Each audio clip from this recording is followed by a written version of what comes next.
Hey everyone, and welcome to Ginger Prime. My name's Brian. Today we're diving into a new interview from Yoshi-P over at PC Games. Now, with all interviews that we cover, please check out the top link in the description so you can go read this interview for themselves for sure. All right, it's a Monday. Let's go ahead and dive in. Anyway, the headline quote is Yoshi-P says, "Without WoW, 14's recovery would not have been possible." And I think it's really important to kind of take that away, that mindset. And note that as a WoW refugee, comes into this game, as a player comes into this game, they're leaving a game that has meant a lot to them, especially with something like WoW that's been running for years and years and years. To see the love and respect that Yoshi-P has for it, I think is a real telling example of who is leading the Final Fantasy team, and one of the reasons why Final Fantasy XIV is so popular and so beloved. But those are just kind of my words at the start of this. Let's go ahead and dive in. And again, guys, if you have any questions or there's anything you want to see as a part of these videos, be sure to let me know in the comments below. And if you're new here and you haven't hit subscribe yet, I hope you do. Check it out. Check out the other content we have on the channel. But for returning subscribers, you're amazing. That's what you get for subscribing. Free compliments, but for subscribers only. All right. Let's go ahead. We already talked about the kind of the manner. This is them chatting about Yoshi-P's dream MMO project, being a Blizzard fanboy, and the importance of playing the games that you work on. So, like many of today's MMO RPG monoliths, 14 is barely recognizable compared to how it looked and played at launch. However, even by MMO standards, few games have undergone this kind of transformation as drastic and as important as 14. In 1.0, it was a critical disaster, prompting an official apology from developer Square Enix and standing in infamy as the rockiest launch in the series' history. After replacing the development team, Square Enix launched the game A Realm Reborn to commercial and critical acclaim. This success has primarily been attributed to one man, director and producer Yoshi-P. But what does it take to craft one of the best MMOs at the moment? With The Realm Reborn now in its 8th year and eagerly anticipating a 4th expansion, Endwalker, coming out in November, we spoke with Yoshi-P about the history of the MMORPG genre, changing player attitudes, and his storied relationship with competitors like World of Warcraft. So, yeah, like I said, it's Monday. So, in the past year, as seen player numbers boosting as a result of people staying at home during the global pandemic, how do you plan to keep this new generation of fans hooked? And Yoshi says, yes, a huge number of new players started their adventures in 14, and we've continued to reach new peaks in terms of active players. However, in the operations team, we decided to refrain from any proactive PR campaigns during the pandemic.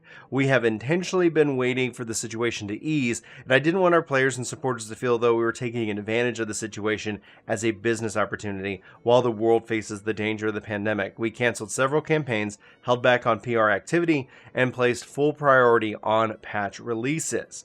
So despite that, many of our players came together in-game to enjoy 14 exactly because of the stay-at-home nature, and I felt that it brought the relationships that we've built with our players over the past 10 years into the spotlight. I want to create opportunities for newcomers to join in too, and show them not just how fun the game is, but to also share the joy of 14. MMORPGs today look very different to classics like Age of Ultima, EverQuest, and looking at 14 as well as your competitors, how has the MMO genre had to adapt to the innovate to capture changing player interests and attitudes?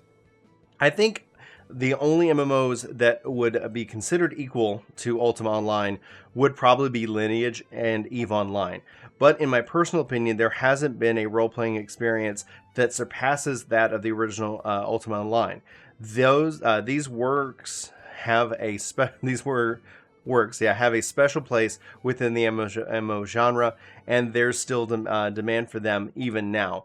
But that demand is by no means great enough to support a large-scale MMORPG project because they need a lot of player skill to play effectively. If we could prepare a profitable business model, I'd love to take on the challenge of developing such a game. It's really unfortunate he doesn't list Final Fantasy XI in here. I'm not going to lie, but I'm an 11 fanboy in this regards, and he's also in charge of 11, so I just find it interesting that 11 isn't listed in this list. It has been a surprise for Square Enix overall, but Yoshi-P came up with Ultima Online. That was like where he started playing MMOs back in the day.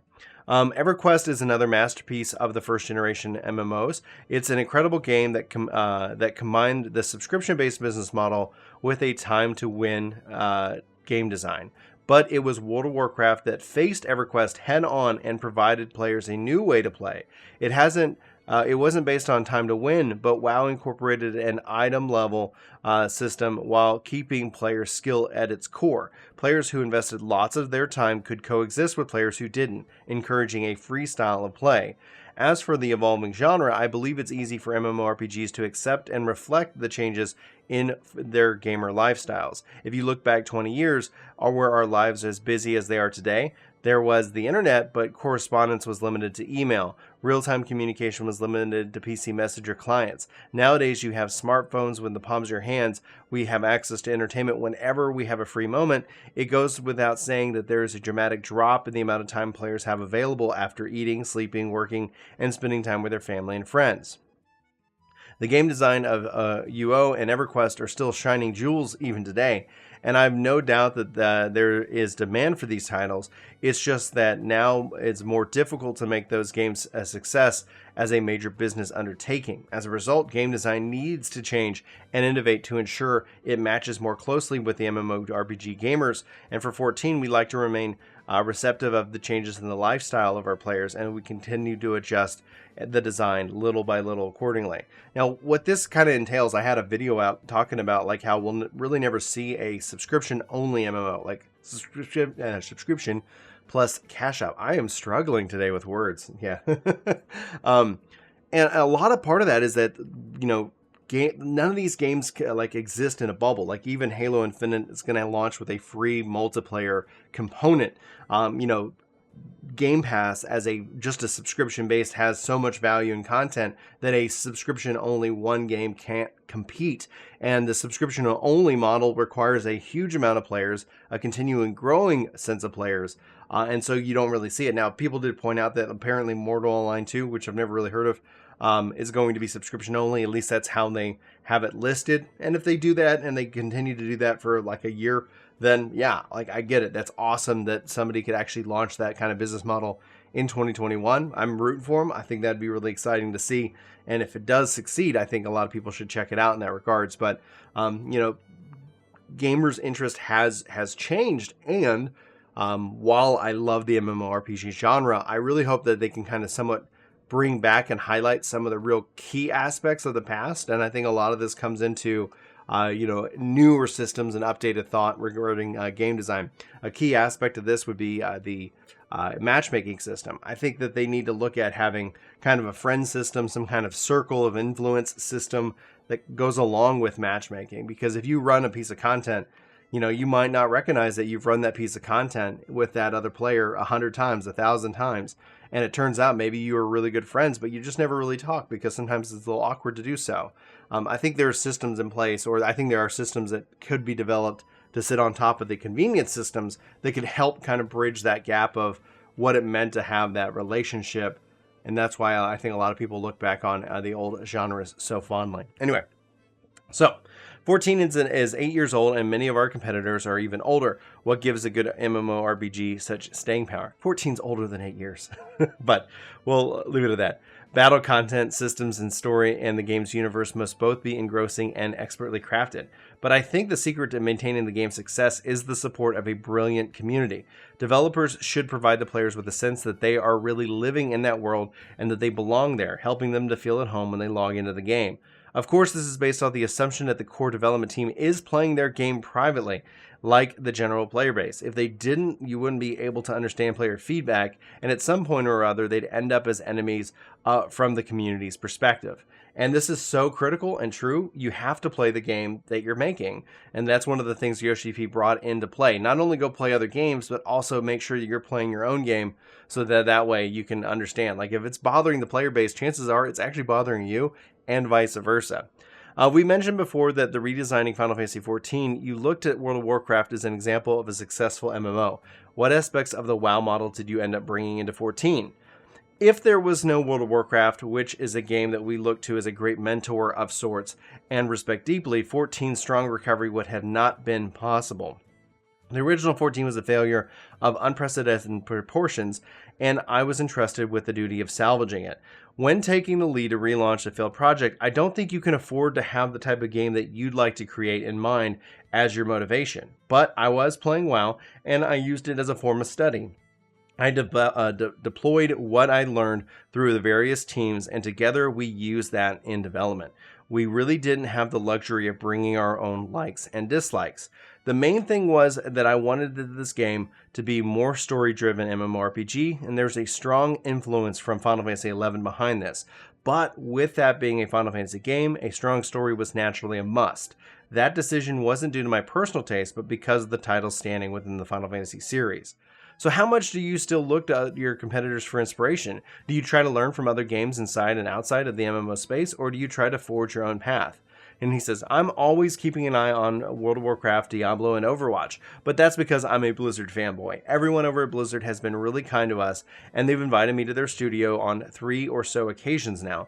When I went in 2018, the main team joined me in a discussion about the development and operation processes. They're all considerate and respected them deeply. There was much I learned from them, and I made sure to be completely frank when answering whatever questions they had for me.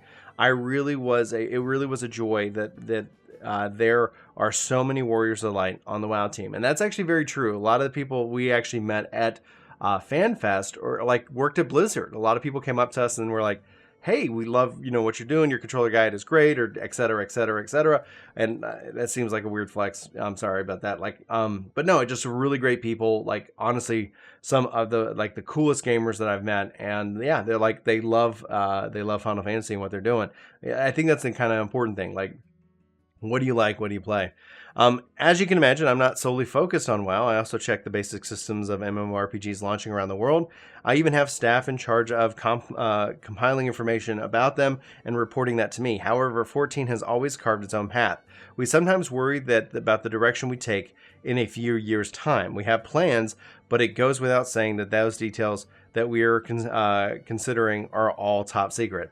I honestly have been feeling this for years where it's like, I feel like they're either going to go a new Genesis model, like launch an upgraded engine, or hey, now the story continues in 17 or 18 or whatever. Yoshi-P's even kind of joked about it. At the end of the day, we won't know until we know, but it just feels like behind the scenes, like there's just a lot of work. And at some point you're looking at the engine and you're like, we can put a lot of work into the engine and we can only get it so far. Or if we start in a brand new engine that's kind of designed with all the lessons that we learned from day one, we can kind of take that story and continue it on, like 1,000 years in the future, 10,000 years in the future, or something of that nature. I ultimately don't know what they'll do, but I'm very excited to kind of go along this journey. 14 has a huge cross-market appeal. Do different audiences across the world have different expectations from the game that they play? Or do they expect different games from developers based off of the East or West? And Yoshi says, it goes without saying that there is going to be a certain degree of varying culture preferences due to the different environments in which gamers are brought up. Despite that, though, 14 has had the opportunity to directly communicate with players across the globe, and I feel like there's essentially no difference in expectations. Everyone loves the games, and everyone loves being a part of the community and wants amazing gameplay experiences. Being able to create entertaining titles that bring smiles to the faces of all gamers, including myself, as well as them together, is what drives me. So why do you think that the Western and Eastern MMOs vary so dramatically in their approach and style? And he says, there is no doubt that the difference in taste between the West and even the European and America and in Asia. When it comes to graphics and characters, on the other hand, if you were to ask me whether there is such a significant difference in the game design process, my personal viewpoint would be that it isn't so remarkable. I'm Japanese, but 14 has been well received by players across the globe, and we don't develop it based off the taste of any region in particular. Community retention schemas differ greatly between Japan, China, and South Korea, so it's not even possible to treat East Asia as a single group. I think the right approach is to simply create a game that everyone can enjoy. And then, guys, if you played the free trial, if you guys haven't and you're watching this video, you should totally check out the free trial. Honestly, it's a really awesome experience. One last thing I want to say before we wrap up today's post is that I think it was with Shadowbringers that Yoshi-P removed the bonus structure based off of the Metacritic. One of the things that I think has been kind of plaguing game design is the Metacritic bonus structure. And so Yoshi-P taking that away and just basically guaranteeing certain bonuses or what have you, I think allowed the team not to sit here and worry and stress so much about like, oh, if they create this, it's going to be received, because they have an incentive structure tied behind that. And I think that's one of the reasons why Shadowbringers really stands out today as one of just like a powerful story, powerful expansion. Probably like, even if you take out the MMO side of it, just how the game is as a Final Fantasy game overall. And that I think is really important. I think when you look at it, like the leadership that Yoshi-P brings has been very strong. I would still like to see more, especially when it comes to 11, as an avid Final Fantasy 11 fan, that I would love to see what they're going to do with that, because as these games age, like then becomes a different question, because Yoshi-P says that there is a market for that, but the question is there a sustainable market that you can actually invest that kind of capital into and actually expect a return? That's the downside, or the other side of the coin when it comes to games as art. Like, how do you pay for that art? How do you pay for the people to do that? Because they have to feed their families. They should be able to retire and live a comfortable life and be able to create without fear. And that's hopefully where these businesses and these models can go. So it's one of the things that I think gamers struggle with in terms of their, when it comes down to money and it comes down to the business side. But I think it's an important aspect nevertheless. So anyway, hopefully you guys enjoyed today's interview. Again, go check out the link in the description for more information about this. That way you can go get connected and read this article for yourself. As always, I'd love to know what you're thinking. If you guys enjoyed today's video, hope you hit that like button, subscribe button, share clip, all the fun YouTube stuff. I'm gonna wrap up. Hopefully guys, I'll see you soon. I've been working on a couple more videos for you, and I hope you enjoy what's to come here on the channel here in the next couple of days. But anyway guys, I'll wrap up. Thank you so much for being here. I love you faces. Have a good day, and I hope to see you in my next video. But until then, take care.